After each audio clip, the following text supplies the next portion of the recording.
Hi friends, అందరూ ఎలా ఉన్నారు? ప్రతి దేశం మార్పు చెందాలంటే ఒక్కో టైంలో ఒక్కో స్టేజ్లో డెవలప్మెంట్ అనేది జరుగుతూ ఉండాలి. భారతదేశంలో కూడా అలాంటి సంఘటనలు చాలానే జరిగాయి. రీసెంట్గా ఒక విప్లవం లాంటి మార్పు వచ్చిందంటే అది జియో రాకతోనే. జియో రావడం వల్ల పట్టణం నుంచి పల్లెటూరు వరకు ఇంటర్నెట్ అనేది బాగా అందుబాటులోకి వచ్చేసింది. ఇప్పుడు జనాలు ఎలా తయారయ్యారంటే 15 మినిట్స్ కనుక ఇంటర్నెట్ లేకపోతే అసలు వాళ్ళ జీవితమే లేదన్నట్టుగా బిహేవ్ చేస్తున్నారు. అంతలాగా ఇంటర్నెట్ అనేది జనాల్లోకి వెళ్ళిపోయింది. ఈ రోజు ఈ వీడియోలో అసలు భారతదేశంలో జియో రాకపోతే ఎలా ఉండేది అనేది చెప్పుకుందాం. ఈ వీడియోలో జియో గొప్పతనంతో పాటు జియో వల్ల కలిగిన నష్టాలు కూడా చెప్తాను, వినండి. హాయ్ ఫ్రెండ్స్, జియో అంటే మనందరికీ తెలుసు, భారతదేశ టెలికాం రంగంలో ఒక విప్లవం అని చెప్పాలి. కానీ జియో లేకపోతే భారతదేశం ఎలా ఉండేదో ఊహించారా ఒకసారైనా? జియో 2016లో వచ్చింది. అప్పటి నుండి మన జీవితాలు, ఇంటర్నెట్ వాడకం, కమ్యూనికేషన్ అన్నీ మారిపోయాయి. కానీ ఈ వీడియోలో జియో రాకముందు భారతదేశం ఎలా ఉండేది, ఆ పరిస్థితి కొనసాగితే ఏం జరిగేదో చూద్దాం. మన టెలికాం రంగం, ఇంటర్నెట్ ధరలు, సామాజిక జీవనం, ఆర్థిక వ్యవస్థ, డిజిటల్ విప్లవం గురించి దశల వారీగా మాట్లాడుకుందాం ఈ వీడియోలో. జియో రాకముందు టెలికాం రంగం ఎలా ఉండేది? జియో రాకముందు భారతదేశ టెలికాం రంగంలో ఎయిర్టెల్, వోడాఫోన్, ఐడియా, బిఎస్ఎన్ఎల్ వంటి సంస్థలు ఆధిపత్యం చెలాయించాయి. ఈ సంస్థలు ధరలను తమ ఇష్టం వచ్చినట్టు నిర్ణయించేవి. కాల్ రేట్ వచ్చి నిమిషానికి 1 నుంచి 2 రూపాయలు ఉండేవి. SMS ఒక రూపాయి ఉండేది.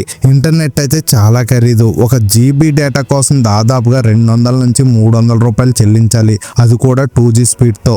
3G వచ్చినా అది పెద్దగా అందుబాటులో లేదు, ధరలు ఎక్కువగా ఉండేవి. 4G గురించి అసలు ఆలోచన కూడా లేదు చాలా చోట్ల.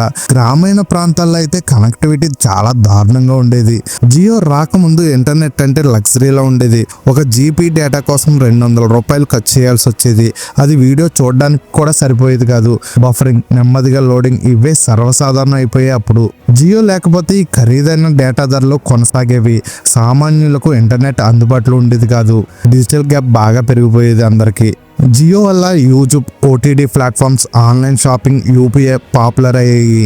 జియో లేకపోతే ఈ సేవలు చాలా మందికి చేరేవి కాదు.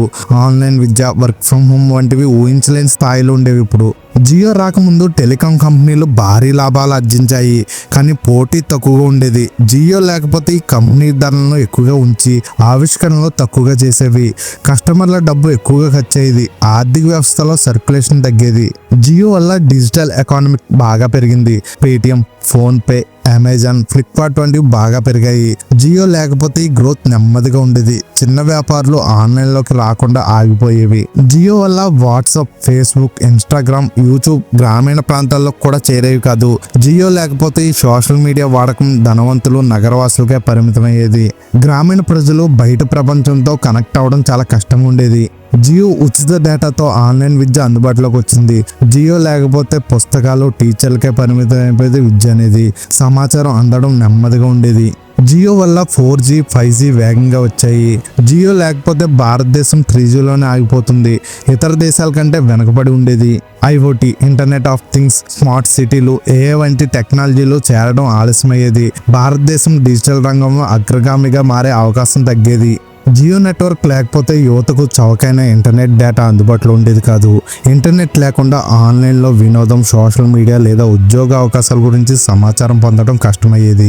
నిరాశతో లేదా సమాచారం కోసం రోడ్లపై ఆందోళనలు, నిరసనలు చేసే అవకాశం ఉండేది. జియో లేకపోతే డిజిటల్ ఎకానమీ అంతగా వేగంగా అభివృద్ధి చెందేది కాదు. ఆన్లైన్ ఉద్యోగాలు, ఫ్రీలాన్సింగ్, కామర్స్ వంటి రంగాలు బలపడేవి కావు. యువతకు ఉద్యోగాల కోసం సాంప్రదాయక పద్ధతులపై ఆధారపడాల్సి ఉండేది. జియో రానంత వరకు మన సిమ్ వ్యాలిడిటీ ఎలా ఉండేది అంటే చాలా సంవత్సరాలు ఉండేది. కానీ ఇప్పుడు మంత్లీ రీఛార్జ్ చేసుకోకపోతే మాత్రం మన సిమ్ అనేది ఆగిపోతుంది. మన నెంబర్ పనిచేయదు.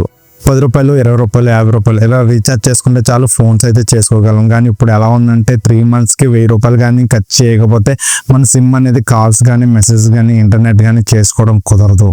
ఇది ఒక సగటు భారతీయుడిని కుంగుదీస్తున్నట్టే లెక్క. అంత అమౌంట్ పెట్టి రీఛార్జ్ చేసుకోవడం అనేది మామూలు విషయం కాదు. జియో వస్తూనే 4G నెట్వర్క్తో అన్లిమిటెడ్ డేటా అని చెప్తూ వచ్చింది. ఆ విధంగానే చాలా కాలం అన్లిమిటెడ్ డేటా ఇచ్చింది. కానీ తర్వాత రేట్లు పెంచేసింది. అంతకుమించి అన్న తర్వాత కూడా రేట్లు పెంచుతూనే ఉంది. ఇప్పటికైతే చాలా దూరం వెళ్ళిపోయింది. ఆ రేట్లు అనేవి ఆ సామాన్యుడికి కూడా చాలా భారంగా మారాయి.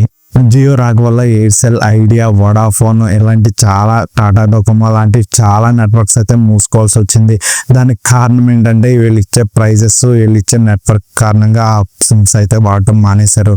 కాకపోతే ఇక్కడ గుర్తుపెట్టుకోవాల్సిన విషయం ఏంటంటే ఎప్పుడైతే మార్కెట్లో కాంపిటీషన్ తగ్గుతుందో అప్పుడు సామాన్యుడి మీద భారం అయితే పడుతుంది. అదే విధంగా ఇప్పుడు కూడా ఎయిర్టెల్, జియో అనేవి వాటి భారం అనేది ప్రజలు మోస్తున్నారు. చాలా అంటే చాలా ఎక్కువ రేట్లు పెంచుతున్నారు. వాళ్ళు ఏం చెప్తే అదే రాజ్యం, ఏం చేస్తే అదే మనం చేయాలి, అదే రీఛార్జ్ చేసుకోవాలి, అలా అవుతుంది మన జీవితం అనేది. ఇప్పుడు ప్రజెంట్ అయితే అలాగే ఉంది. జియో రాక వల్ల చాలా అద్భుతాలు జరిగాయి. అంతే విధంగా జియో రాక వల్ల కాస్ట్ అనేది కూడా ఇంక్రీజ్ అయింది, అది గుర్తుపెట్టుకోండి. జియో రాక వల్ల చాలా అంటే చాలా అద్భుతాలు జరిగాయి, దానివల్ల నష్టాలు కూడా జరిగాయి. అసలు నష్టాలు ఏంటి, లాభాలు ఏంటి, మీకేమనిపించిందో కింద అయితే కామెంట్ చేయండి.